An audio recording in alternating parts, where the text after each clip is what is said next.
Hello, and thanks for tuning your machine to our broadcast. My name is Van, And I'm Davis. and we are Holy Moley Comics.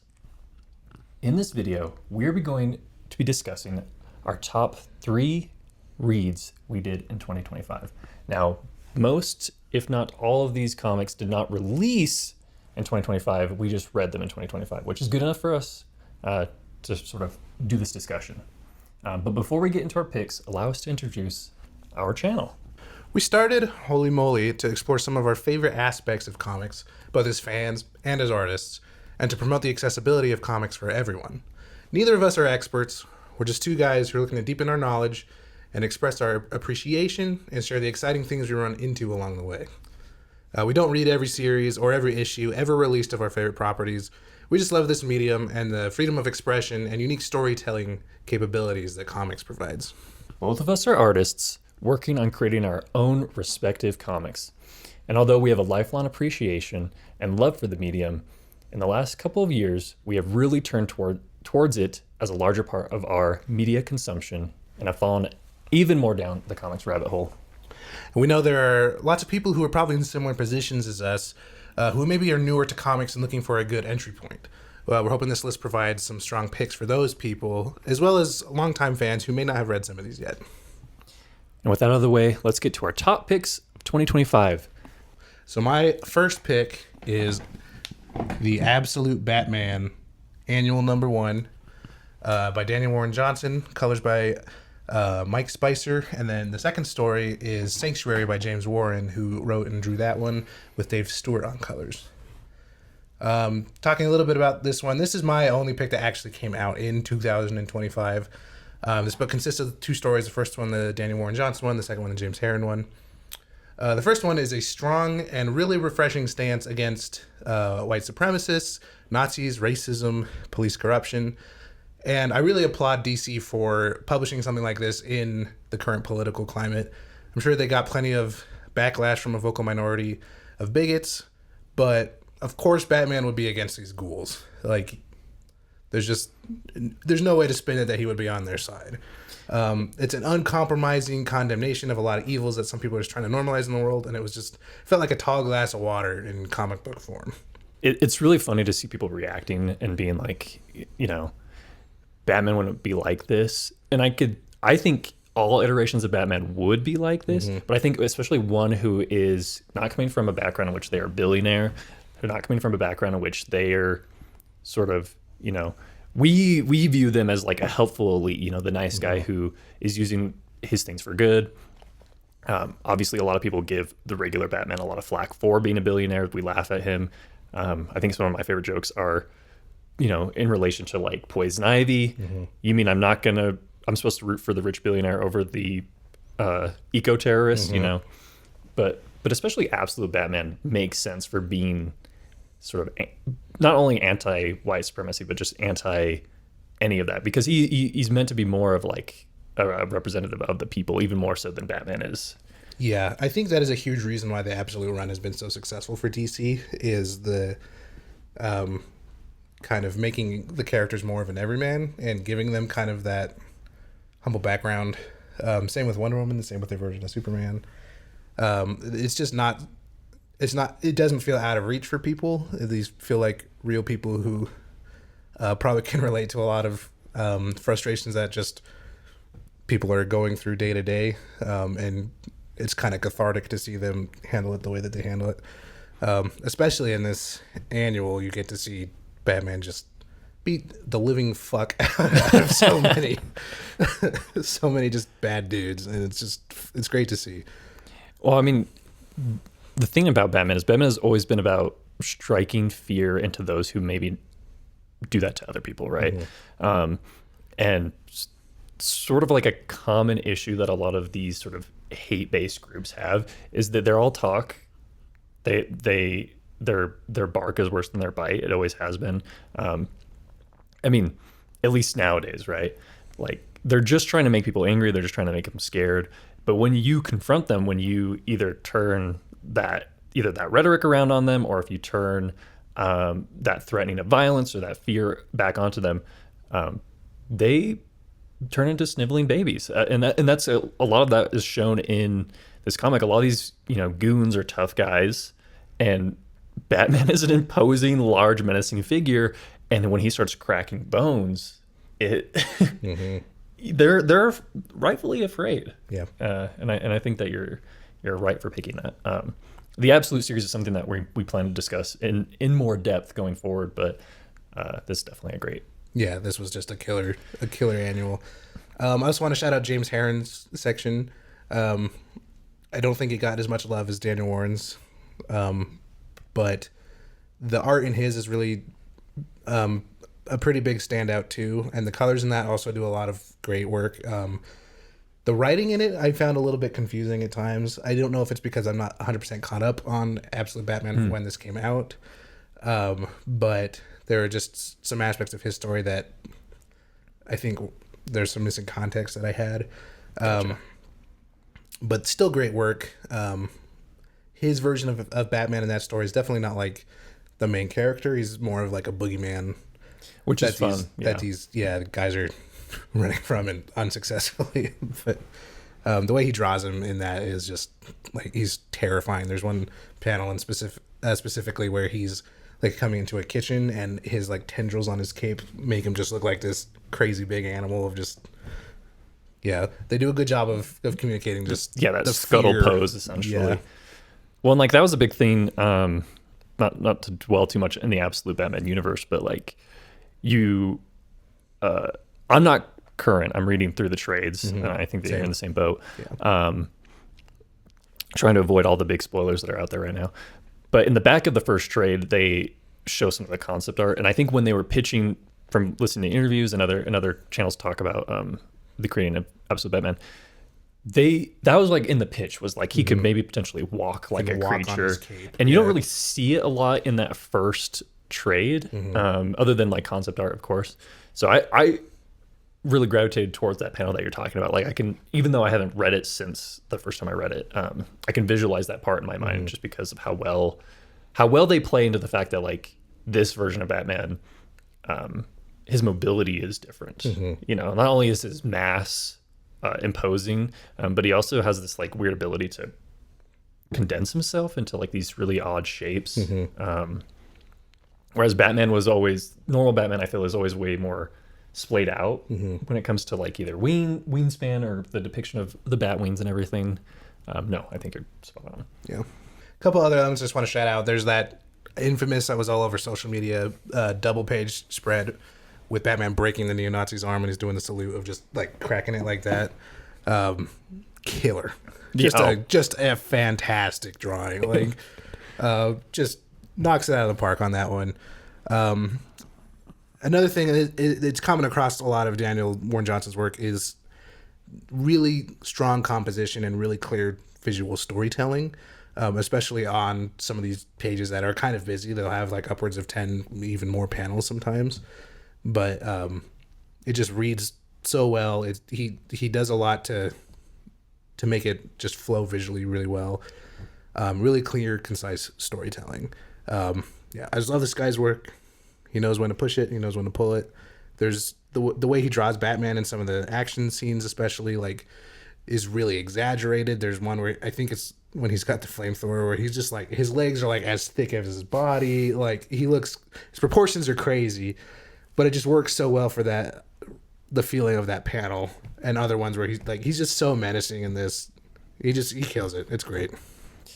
Well, and I think like that's kind of the magic of the annual, right? Is for another project that we have upcoming, I was reading some letter pages of some older comics and stuff, and in it, one of the people was complaining about the presence of annuals, right? And the editor responds very nicely, essentially being like, annuals have, this X purpose, and that purpose is to showcase a character, potentially from an ongoing series, in a way that you can jump in at any point. It is detached from the overall storyline, but they almost get to like show off what they have, show off their skill set, show off their powers, or maybe, Batman's like one of those great characters where he's always got something new that you can show off. And so I think that this is like the perfect type of annual, and getting Daniel Warren Johnson to do it I think is also huge because it, as people are going to see, last year was sort of the year of Daniel Warren Johnson for us, of getting into his art, getting into his projects. Featured pretty heavily in this video. He will be. And I think he's just like the perfect person to bring in because he brings in that kinetic energy, and also he feels it. Like you can see it in his own personal artwork that he's also doing similar subject matter. Not to date everything in this video, but we're recording this in January of 2026. And so we keep that in mind within the context of what we're discussing. But I really think it was a good match made in heaven. Obviously, props to the second story team. I think I enjoyed that story just as much as the other one. It's just hard not to not put Daniel Warren Johnson in the forefront. All right, my first pick is Superman: The Kryptonian Spectrum. Have you heard about this at all? I've heard about it. I have not read this one. So I've only read this first issue. I'm very fortunate. My brother is a big comic collector, and he has a lot more disposable income than I do. And so he lends me stuff all the time. This is one of them. He has been trying to complete the full series, and he's missing like all the even numbers. So I have borrowed 3 and 5. I haven't read them yet because I haven't read 2 and 4. But the creative team for this is written by W. Maxwell Prince, is art by Martin Morazzo, colors by Chris O'Halloran, with letters by Good Old Neon. And I have not researched this creative team. The top of the comic essentially expresses that it's from the creative team of Ice Cream Man, which is a series I'm not familiar with. But one of the things that drew me into this book is the art style, and I think that is the art style of that series, and that's why they chose them. I think it's like almost like the whole creative team is coming from that book to make this. I don't know where that relationship of like who pitched what to who. DC's really good about picking up talent and letting them kind of run with something, especially with something like a Black Label. So for those that don't know, Black Label is essentially like, it's taken the spot of many things, but it's essentially like, it's not going as far as an Elseworld where it's an entirely separate universe. It's more of just like stories that can be related to characters as we know them, but aren't necessarily canon. Don't necessarily exist in the main continuity. Yeah, which, I mean, if you're a comic fan, you know is just sort of just an insane web to get involved with. But for the quick rundown of the story, Superman is researching recently discovered new variants of kryptonite. In the comic, in the very beginning, it kind of gives you a really great introduction to the character, like similar to how an annual is. You can kind of jump in. It tells you about his homeworld, the whole situation of how kryptonite hurts him, and the discovery of these new elements. And being Superman, the only way to know what they do is to start testing them on himself. In it, he has the aid of Batman and a bunch of Kryptonian robots. I'm actually a big fan of whenever Superman has like Kryptonian robot friends or helpers, or I think it helps him feel a little bit more like, I don't know. Obviously he's Superman, but him doing it all by himself, even like it's not unfeasible. We know that it's not unfeasible, but it gives it a little bit more heart knowing that like there's a bunch of little robots running around in the Fortress of Solitude helping him out. But this first issue covers purple kryptonite, as it is described. And that element alone is why it's on my list. They test the purple kryptonite on Superman. Spoilers for the issue, but not for the series. They test the purple kryptonite on Superman, and in doing so, it destabilizes his sense of time. It's seemingly localized to him. He starts to hear things outwardly that aren't happening, or he's talking to Bruce, and Bruce is saying things he doesn't understand the context of. A situation arises. Solomon Grundy is released on Metropolis. Batman and Superman must go take him out, and all the while, the story is being told out of sync because Superman is feeling it out of sync. And so the panels are starting out of context, right? Or words aren't matched up. And the fun part about it is as Superman realizes what is happening, in almost a meta way, he puts the panels together. So the previously the panels that you've seen out of order are now then put into order by Superman, and then he experiences time linearly in that way. I just love it. I just love whenever comics utilize the medium to tell the story. I think the most effective storytelling in comics is embracing what the medium has and how to push that. And I think this pushes it in a way that maybe isn't unfamiliar or completely original. I don't know. I've just never seen anything exactly like it. And for that, I really respect it.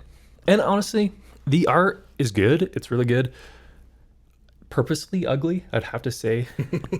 like that. I'm not calling the art style, the artist's style ugly. I think it is intentionally ugly.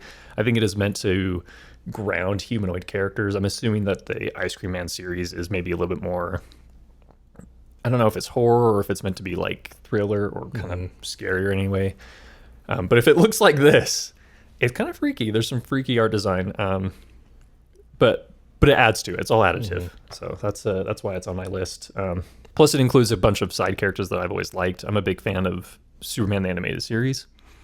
And so Emil Hamilton is a character that appears in that. He's in this book. Lex Luthor's in this book. Solomon Grundy. I think Solomon Grundy is a really interesting DC character just in general. And then Crypto appears. And Crypto looks also extremely ugly. But it's kind of funny. There's some really funny shots of him. So I say ugly in a sort of, I don't know. Can you say ugly in an endearing way? Yeah, I get what you're saying. I think it's not your traditional pinup. Everyone's a supermodel. Absolutely not. Well, it's sort of like no one is walking up to like someone like Robert Crumb and being like, "Wow, the way that you draw people is realistic and very kind." No, it's obviously a conscious, conscious choice. Yeah, or stylistic choice. Like I have to believe it's either the artist is, and that's why either DC approached them or why they wanted to tell this story. Do I think it's like a seminal must-be-told Superman story? I don't think so. But for a single issue, it was a really great read. And coming up with this list, it kind of just jumped out of like that moment is stuck in my head. Him putting the pieces back together has really stuck in my head ever since. Okay, my second pick that I read in 2025 is going to be Transformers. This is the volume 1 of the trade paperback. I did pick this up in a floppy from the shop. This one that I got is the 12th printing, which is insane. This book came out in 2023. It would have been, again, like we kind of mentioned earlier, it'd been really easy for me to have picked all Daniel Warren Johnson books for this year. But my third pick will be something different. But I just had to include this one. It was such a surprise to me, as I'm sure it was to so many people, and why it's been such a successful book. It breathes so much life and heart into the Transformers property. The book came out as the first in a rebooted Energon universe that shares continuity with other Image titles like Void Rivals, which I believe is a Robert Kirkman title. I have not read it. But anyways, this one has been a huge hit for Transformers and for Image. It's a fantastic entry point to the property. It is essentially like it is a issue number 1 introduction to the universe, to the characters. There's a sequence specifically where that, again, I think I saw it a lot on social media. Optimus Prime accidentally kills a deer, and it just distills a lot of what is really great about his character and just the themes in the story. Where he's not used to a fragile world where it's so easy to lose life. No, that's really interesting. Just that image is really, yeah. It, and you can see it's a turning point for his character, where he then adopts kind of the role of being Earth's protector and leader of the Autobots for that. I was a fan of Transformers as a kid, casually. I wasn't huge into it, and admittedly haven't really kept up with the property since then. But this has really got me on board. I've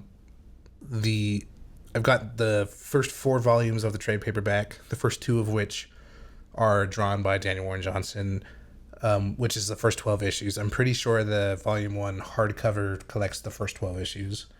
But his writing goes on to be fantastic throughout that, and the other artists that hop on board are also fantastic. But specifically, I just kind of want to focus on this book. I can't recommend enough that you just at least check out issue 1, volume 1 of this. I know you're not necessarily a huge Transformers guy either. Yeah, that's what I was going to ask you. So you said you enjoyed Transformers as a kid, but you haven't kept up with the property. Was it being interested in Danny Warren Johnson that made you be like, oh, I should check this out? Or is it that, because I've heard about this series and I've heard about this Energon universe, but I'm not Transformers coded at all. So it was more just I kept hearing such great things about the book. Like the book itself is, and it's sort of like, I don't believe this, but like a lot of people are almost like, oh, I can't believe that something, from a property like that would be good. Yeah. Like just be genuinely good. And so I think that's where a lot of that surprise is coming from, is people already have that weird baked in feeling that like you can't make something for, a kid's toy thing like interesting, or have nuance or any kind of. One thing that I think was really surprising about that is exactly what you're talking about. The writing for it. It's really engaging and brings like a really high level of heart to a property that's about giant alien robots, which could not have been easy to do. Well, I've never felt like, my brief relationship with Transformers is like I think like a lot of people have maybe seen something animated and then obviously like some live action stuff. And I think that they tried to inject character into the Transformers and those properties. I don't think that they have any heart or soul. Like when you were explaining that part, I haven't read any of this. This is all new to me. When you explained that part about Optimus Prime and the deer, it actually really struck me because, I'm not like a diehard Optimus Prime fan. I don't know anything really about him, but I'm just thinking about like the Iron Giant, and how the Iron Giant would react to like the incidental loss of life at his hands and how he might react to that. And I don't know, that you're a child of the Iron Giant as well, I'm sure. Like that really does stir up the emotions and stir up something. So I think it's really impressive that you that you have this sort of on your list because of how heartfelt it is. And I think that's a testament to Daniel Warren Johnson's writing. He's obviously one of the best working artists today, but I think he doesn't get included enough in the conversation as being one of the best working writers today. I don't know, his stories are just like deeply human across the board. This was one of my actually earlier Daniel Warren Johnson reads. Last year I like kind of went down the rabbit hole and picked up all of his stuff, or almost all of his stuff, and read it all. And this one just stood out as just such like I think partially because it is such a surprise that a property like Transformers hits you like that. The other aspect of that I want to point out is that the stakes feel very real. There is a really refreshing lack of plot armor on the characters, and the Decepticons are like fucking evil guys. Like they're bad dudes. Which would make sense. I mean, I feel like that's something that like they're too mustache twirling sometimes, where it's like, of course the robots who don't care about life are gonna be like that's cool. That's cool. I feel like some of the parts I did like about Transformers is the bad guy designs or some of that stuff. So it's cool that they're actually like bad. I think more stories need to commit to just having evil characters, not necessarily for the sake of being evil, but just like almost not every villain needs a redemption arc kind of situation. Yeah, and again, not getting into any spoilers here, but like characters die. Even the Transformers, like there are Transformers that die. Like there are stakes to this story. It's just a really engaging read that way. You really grow to care about the Autobots. The humans really are the driving kind of characters of the story, but you do over the course of the series start to really care about the Transformers and grow to really dislike a lot of the Decepticons. I mean, the fact that you said that you're interested in the human characters is really fascinating to me because in most cases when you have something like you think about like kaiju movies like Godzilla or King Kong, and people are always like, why are you showing me people? I came for the big monster. I think Transformers can fall into that camp as well. So the fact that you're talking about how compelling the human characters are. Yeah, well, I mean, there's a reason like Godzilla -1 is the best Godzilla movie. Because it has such a deeply human story. As a human character that you feel for, that you can follow throughout, and has a intriguing story all on its own, and Godzilla is sort of tangential to that. You still get all the cool Godzilla destruction stuff and a lot of the fun parts, but like it's the lesson that works there, they apply here as well. Like the action in this comic is some of the best action I've ever read in comics. Wow. The robots, they obviously feel necessarily mechanical, but there's a fluidity and a dynamic feel to the way they're drawn, especially in the action scenes, that is just great to look at, but also like the action reads very clearly. Mike Spicer's doing a lot of the heavy lifting there with the colors, because it could get real confusing. I mean, I think anyone, like, obviously we kind of put Daniel Warren Johnson on a pedestal just because we're big fans, and there's sort of like that, I don't know, stardom, brightness, blinding that can happen. But honestly, any artist that can kind of not toe to toe, but work in a collaborative means with an artist as sort of like strong as Daniel Warren Johnson, I think is really impressive, and it should be reflected on the artist as well, on these other artists, these colors. You see so many sad stories about how like Jack Kirby was a brilliant penciler, but sometimes the people working on inks for him were just sort of butchering it, and that changes how people experience the comic. And so the fact that it is all an additive process in which everyone, it's a collaborative thing, so we can't put Daniel Warren Johnson like on a pedestal for doing all of it because he didn't do all of it. It's a testament that they're all working in such good collaboration. Not all teams do that, not just in art or in comic books. But definitely worth shouting them out. Yeah, no, it's a great book. Can't recommend it enough. Do you have a favorite Transformer from when you were a kid? Bumblebee. Is it because you think Bumblebee's cool, or is it like, so when you think about a Transformer and liking it, do you go for their robot form or their transformed form? The robot form. I was always a big Optimus fan, which is like, of course, but like Bumblebee, I always liked his design, and I like his design in the Michael Bay movie a lot. That came out, I was the perfect age when that came out. I was 10, so like it just was hitting all the right neurons, and I was just like, that's the coolest shit I've ever seen in my life. That's cool. I don't really know. I mean, I think Optimus Prime just is one of the best looking sort of fictional characters. I don't care that he transforms into a truck. I've honestly, the transformation aspect is like one of my least favorite parts of the Transformers, which is kind of dumb to say, because as a kid I didn't play with them. I wasn't actively engaging with the transforming feature and stuff. So no, I was just curious. Yeah, well, and from a non-Transformers fan to a semi-Transformers fan. And that book employs a lot of like the 80s designs, or takes on the 80s designs, which I think a lot of people are really connected to. Like I always hear people talking about like Gen 1, this and that, and I know that there's been iterations that people have liked. I didn't see Transformers 1, but I know a lot of people enjoyed that as well. I haven't seen that yet either. But I think that's them trying to push it into a different direction, seeing as they didn't get a lot of the same cast to come back. I know there was issues with that. No, it's just a property I'm not very familiar with, and I've always not ever been into. So it's the fact that you put it on your list, like it makes me want to check it out. Yeah, it was a standout for sure.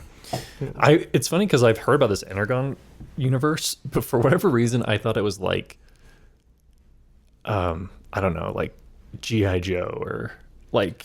Yeah, and I haven't read them. I know they're doing, it might be tied in somehow. Okay, because maybe I've been hearing things of like, because that, I'm not like a G.I. Joe fan, but like I'm more familiar with G.I. Joe, and it was more in line with what I liked as a kid. And so I do think that the potential for G.I. Joe and Transformers is there, because other than like the transforming feature, it's like all characters that have silly names, code name type things that all do like a thing specifically, right? Like Transformers can transform into different vehicles, but usually it's like, oh, you're the flying guy, you're the driving guy, you're the strong guy, you're the fast guy, whatever, right? I think G.I. Joe is the same in that manner. For my next pick, I have kind of a massive tome here. This is the Encyclopedia of Early Earth. I know I lent this to you and you kind of bounced off of it, and I totally, I have to admit, I don't think it's for everyone, but this comic really, it really brought me a great deal of comfort, not necessarily from a story perspective, but from a making perspective. Looking at this comic, it looks unlike other comics that you've seen. The there's sort of a flatness to it, and I really respect that, because part of my fear of getting into comics is that I always felt like I couldn't adapt my style to fit sort of making comics the Marvel way, or like having these sort of really tight, like you can, Daniel Warren Johnson shows that you can do dynamic poses of any kind of art style. But you grew up reading basic comics. There's sort of a formula, there's a format. Nowadays, I think we're seeing a lot more pushing of that envelope, which I really appreciate, because that's the stuff I'm more interested in. But this book just made me see that I could make a comic in my art style, which, part of the channel here is our artistic journey and comic journey kind of running in tandem. And so this was just a really inspirational book for me. There's a lot of elements of it having sort of a First Nations storyline to it, mythology, sort of, I don't want to say just exclusively Native American, because it incorporates people of the First Nations, likely in Canada and all around the world. I didn't do a lot of research into the background of it. One of the things about me in comics is sometimes I'll do additional research, but part of me likes experiencing it as it is presented, and not like coloring my viewpoint either by listening to what other people have to say about it or going too heavy-handed. Some of that can be fun. I like doing that with movies, but comics, I like to be a little bit more hands-off with it. But a quick synopsis: a Nord man and a South Pole woman fall in love, but due to unknown forces, they cannot get close to each other. They're almost like they should be attracting because they're like opposite poles, but for whatever reason, they're not able to get close to each other. Because of this, they spend the time just telling each other stories, speaking to each other. That's as close as they can get. And the Nordman essentially tells his odyssey of how he came to meet this Nord woman, or the South Pole woman. That's literally just the beginning. Like, that's just like the first couple pages. I didn't want to go too deep into the synopsis, because if this is anywhere near interesting to you, I think you should pick it up. Again, plays a lot with mythology. It plays a lot with history. Gods and goddesses have like a role, like a tangential role. And also just the style in which it's told is it's not very bogged down. I feel like sometimes mythology stuff can be really bogged down of any civilization. But this one is fun. It has almost that Adventure Time feel where people are like, hey man, or like, that's whack. Like, there are gods, or there are creatures, mythical beasts and stuff that are just like, hey, what's up? Like, I think that's really fun. And I don't see that as the author, an artist who is Isabel Greenberg. I didn't mention that at first. I think she likely had help making this, but I think this is a wholly her project. Like, I think she did all the art, she did all the writing, she did everything, which is also really impressive. I don't think that she did that dialogue in that way as a means of being like hip or cool, or trying to be like, hello fellow kids, hello fellow youths. No, I think it's just, there's a fun aspect of having something be so sort of like magic or cosmic or mythological or religious, and having it be like you're talking to your friends, right? Or something a little bit more casual. It really endears you to some of these characters, and the art is really fun. Just the art style, the panel work, the composition. It's just a really inspiring book for non-traditional comic making. And for that, I respect it. And I like the story. I like the dialogue. I like every aspect of it. I even like, in the back of the book, she has like a little bit of details about how it was made. And she has a thank you to a friend who turned her handwriting into font.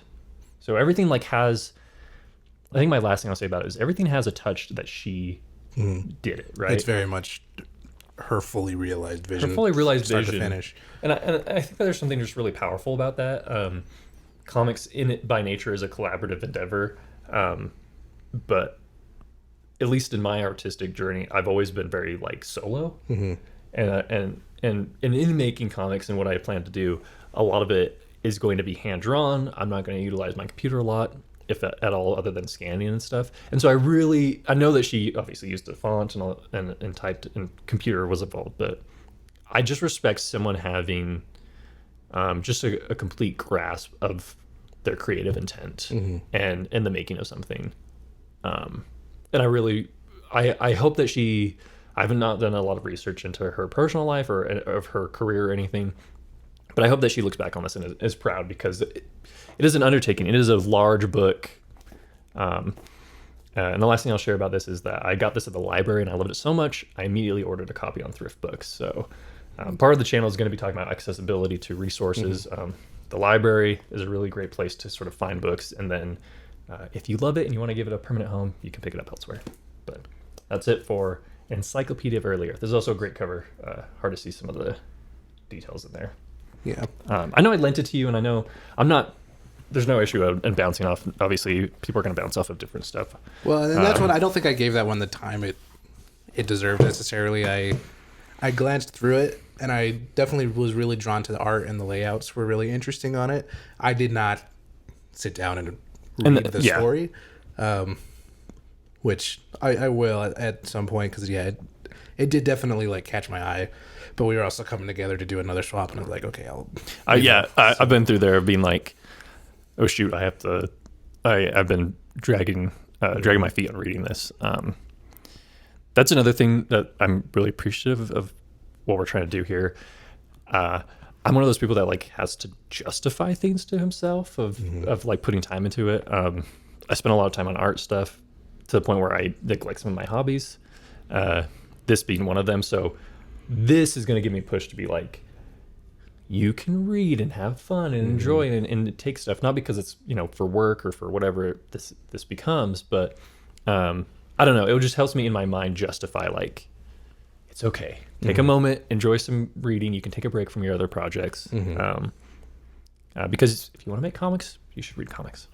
All right. My third pick of 2025 is like a 25-year-old comic. But it is Superman for All Seasons. Wonderful. I've actually not read this, but it's on the list. Blew me away. Creative team, Jeff Loeb, Tim Sale, highly regarded duo for other DC properties like Batman, The Long Halloween, and Darkest Night, I think is a sequel to Long Halloween. Long Halloween is probably one of my favorite it rules. Batman stories. So good. Bjarne Hansen, I also want to mention colors on this one.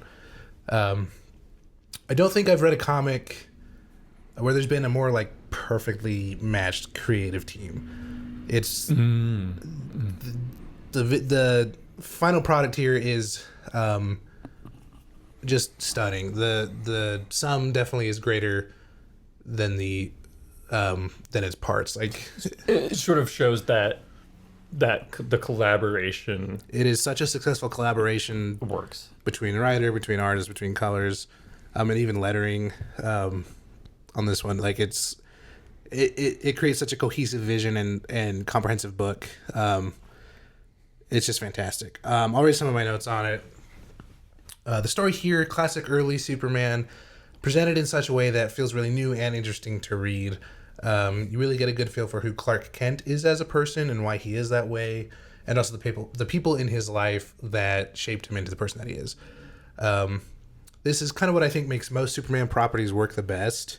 Not just that he's a guy you can't shoot and is good at punching, but that he's a deeply caring and selfless guy.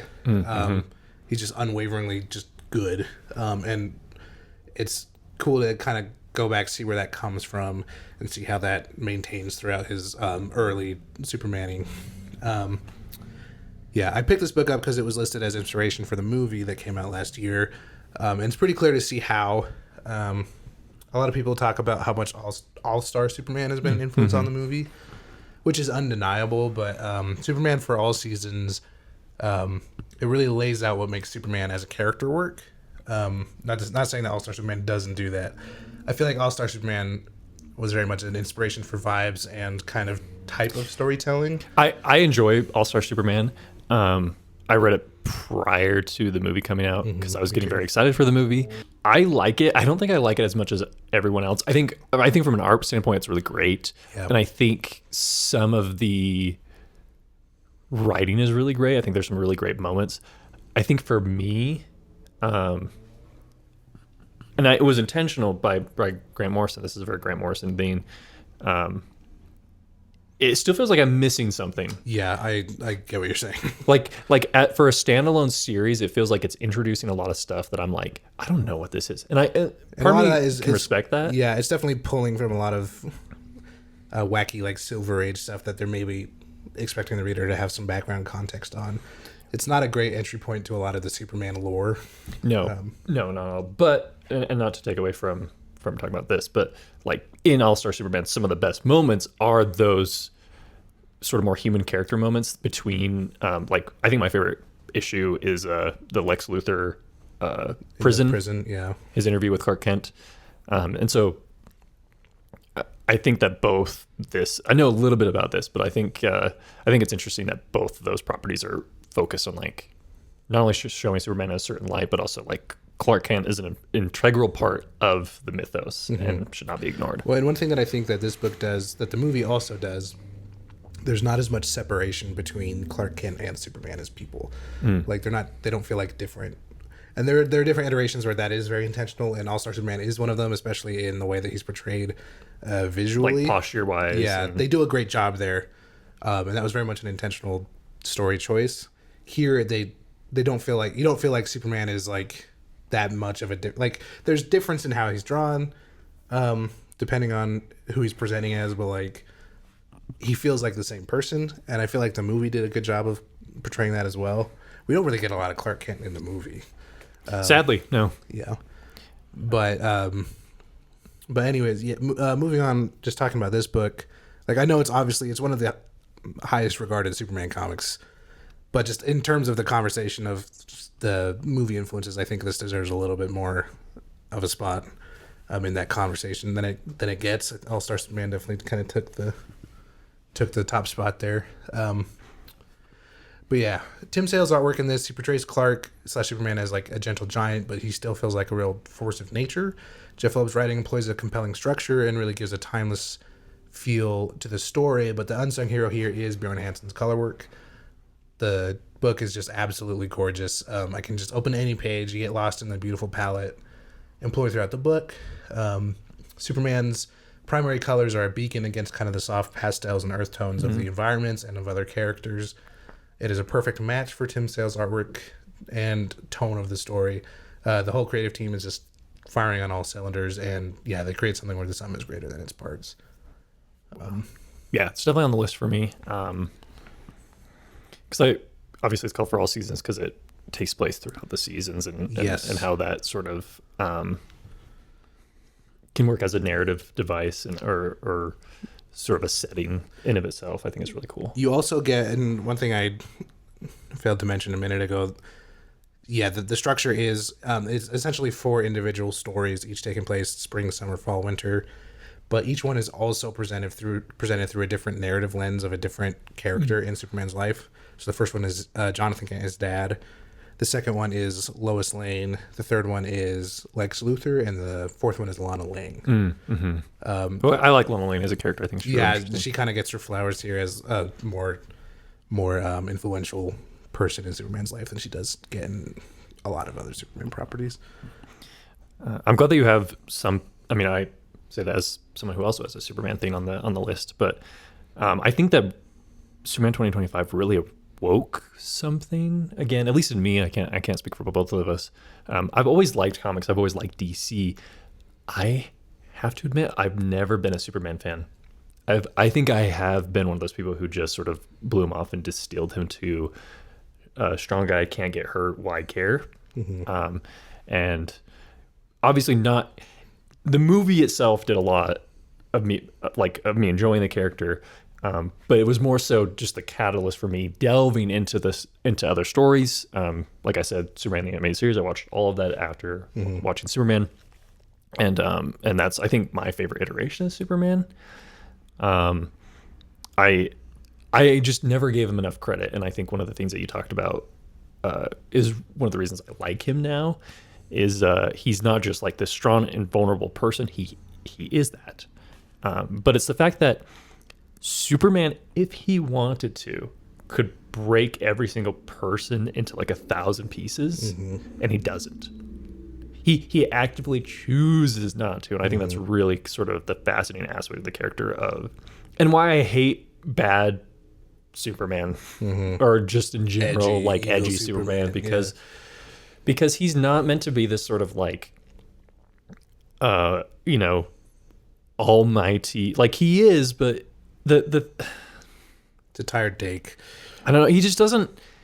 He's not a new god. Yeah. I know that people want to view him as and not new gods as in a new Genesis god, but literally the manifestation. Everyone talks about superheroes as the new Greek myths, and I think that is an interesting take. But I think what we really should be talking about is yes, I think superheroes are modern sort of mythological figures, but what do mythological figures do? Some people think worship. I think it's role models. I think or storytellings. That's why things are the way that they are, right? And so I think Superman as a reluctant sort of figure of myth is more interesting than a Superman who wants to be a god or is portrayed as a god. It just doesn't work for me. And I think that's why we're both experiencing a lot of Superman love right now, is because we were in such a dark place for so long, an unnecessary dark place for so long with DC in particular. Well, and it's an aspirational take on leadership, really, or somebody who has responsibility and chooses the right thing. Well, he's a beacon of hope for a reason, and it's because people see someone who could literally destroy everything, could kill any bully, could kill any enemy, could kill anyone in his way, and chooses instead to help anyone and everyone. And I really think that that's a lesson that we should all be taking away. I wish we could go back to the couple months right after Superman 2025 came out, when we're all it's all going to be okay, and we're all happy, and we all like each other. It's just a movie. Yeah. But at least we can live in the comics. Yeah, that's for sure.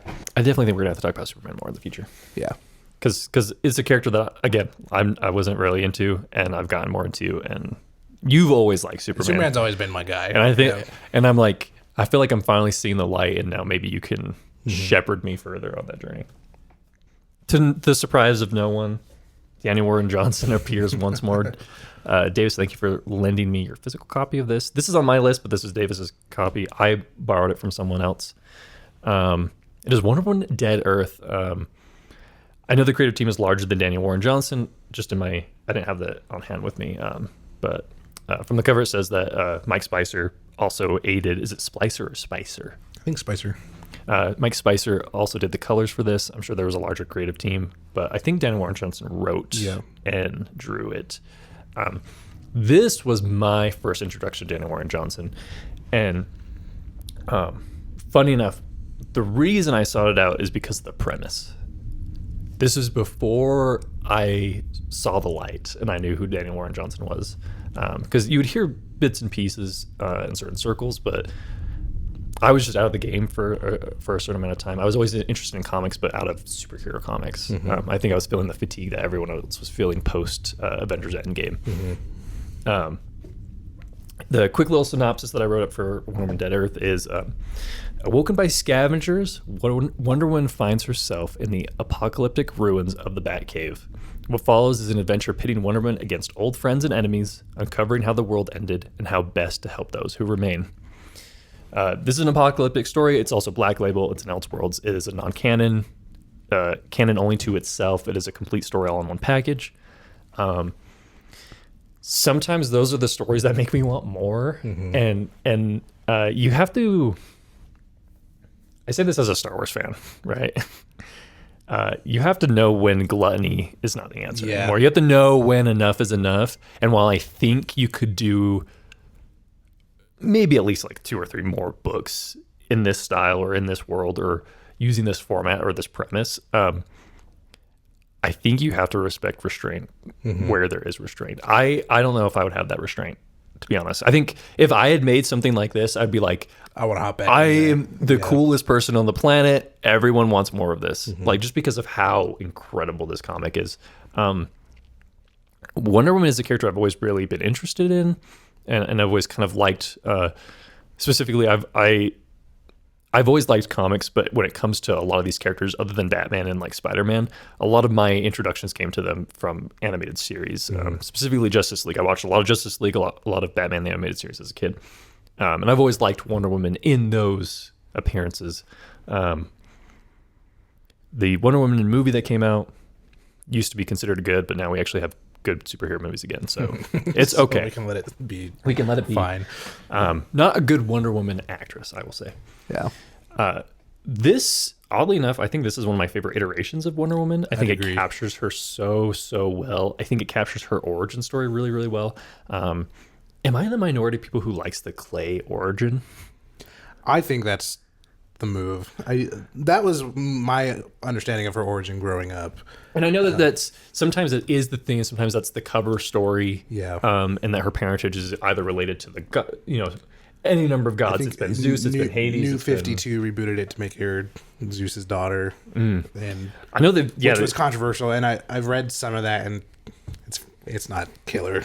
This is the clay origin is much better. I think that's just the most fascinating origin because it plays obviously within the mythology really well, but also it just feels like Diana is this sort of creature of love.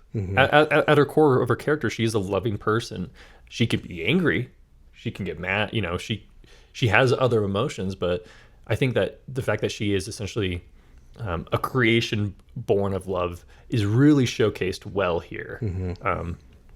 Because when we first meet her, she's very disoriented. The world has ended. She doesn't know what happens. I'm not going to give any spoilers, but you do find out what does happen, and the sort of journey that her character goes through is really sort of heart-wrenching, but also like really beautiful.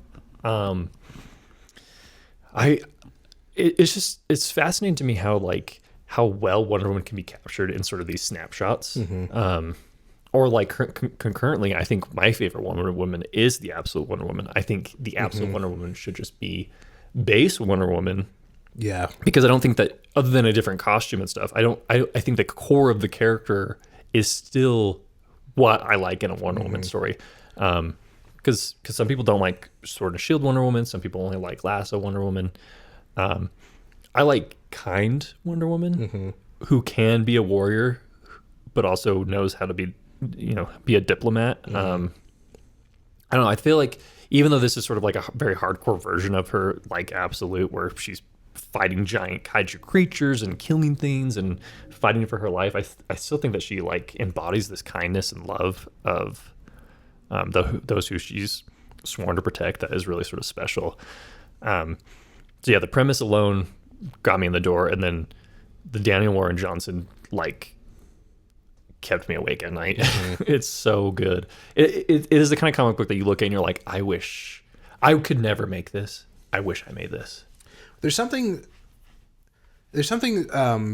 about his art that is in one breath very aspirational. It is obviously he's super highly technically skilled, but there's also something very approachable about it, and it feels like I could do that if I put the time in. Exactly. Yeah. And obviously, like, notwithstanding, like, of having his flair or having, like, there's just something, it's just magic. It just feels like magic because, like you said, it feels out there, but also feels, like, achievable. Like, you can see the line work. You can see where things are happening. It's just sort of like, it almost makes you angry because it's, like, it's so good. And I think the rendering of all the characters in this are really great. I love the way he draws Wonder Woman in this as just looking like a normal person. Yeah, she's very like ordinary looking. She has insane hair. I won't say which, but there are components of her former allies of the Justice League that she incorporates into her costume. It's I really like that aspect of it. I like when stories do that. No, I think it's just a really, really special book, and I can't say enough good things about it. Yeah. This one could have easily made my list as well. This one was just fantastic. It's just like, again, it got me into Daniel Warren Johnson. It made me want more. And the thing is like, you come to this for a DC story, right? But the fact that you leave wanting to be like, I don't care what it is. I want to see this guy do more. And I hope he does more DC stuff too. I did read Beta Ray Bill that he did that you lent me, which I really like the art of, and I like Beta Ray Bill. I think he's an interesting character. I don't know a lot about him. And then we also easily could have been on this list was Murder Falcon and Space Mullet. I almost said Space Falcon and Murder Mullet, which might be coming out from him. Who knows? I don't know. There might be a crossover in the works, but yeah. Also, Murder Falcon, I had to debate. If I did probably a top 3 list of Daniel Warren Johnson's, Murder Falcon would probably have taken Superman for all seasons. It just has so much style, it has so much heart. And the thing is, you can say that literally about anything that he's done. Even like a short single issue where he beats up white supremacists. Like, there's a lot of heart there. There's a lot of passion. The dude is amazing what he does, and I think you can tell that he like lives for this, right? Like, this is someone who has essentially like a dream job to me, because except for he has an insane talent that like I can only dream of having. But he's someone to be someone that you can aspire to, like maybe not reach his levels, but just reach his sort of comfort.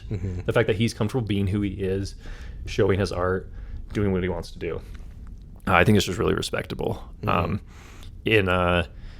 always think about this. It's not connected to this book, but I think it's either in Murder Falcon or Space Mullet, but he says, I hope you can see me in these pages. And like, I remember having an emotional reaction to that, because it's really difficult, like, to put yourself out there in this way. Obviously, we say dream job. We want to be artists. We want to be comic creators. We want to be talking to people on the internet and all this kind of stuff. But it's a scary world out there. People are really either really loving or they're really hateful.